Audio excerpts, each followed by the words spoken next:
অভিষেক ব্যানার্জিকে বলবো, এ একদম মানে রাজনীতিক কেরিয়ারে অনেক এমনও আছে তৃণমূলের কিছু মানুষ আছে যাদের মানসিকতা খারাপ না হওয়া সত্ত্বেও এ মানসিকতা খারাপ করে দিয়েছে হুম। যতটুকু খবর জানতে পেরেছি। রাইট।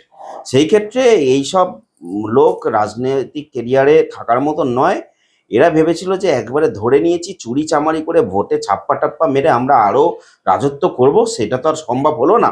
এবার যে কমিশনার যে পাওয়ার দিয়েছে সেটা আর হুম। সম্ভব করতে পারেনি, তার জন্য এত রাগ। এই রাইট। করেছে ওই করেছে, মানে ওরা যেটা চুরি করতে চাইছিল সেইটা কমিশনার এবার করতে দেয়নি। মানুষ স্বচ্ছভাবে নিজের ভোটটা নিজে দিতে পেরেছে, কোনো একটা দাঙ্গা হয়নি। যার এত বছরে আমার অভিজ্ঞতায় বলছে এই প্রথম কোনো লাশ পড়েনি। রাইট। আজকে যদি ফল উল্টো হতো, টিএমসির জায়গায় যদি চলে যেত, মানে টিএমসি যদি জিতে যেত, তাহলে এতক্ষণে মানে বাংলায় লাশ পড়ে যেত।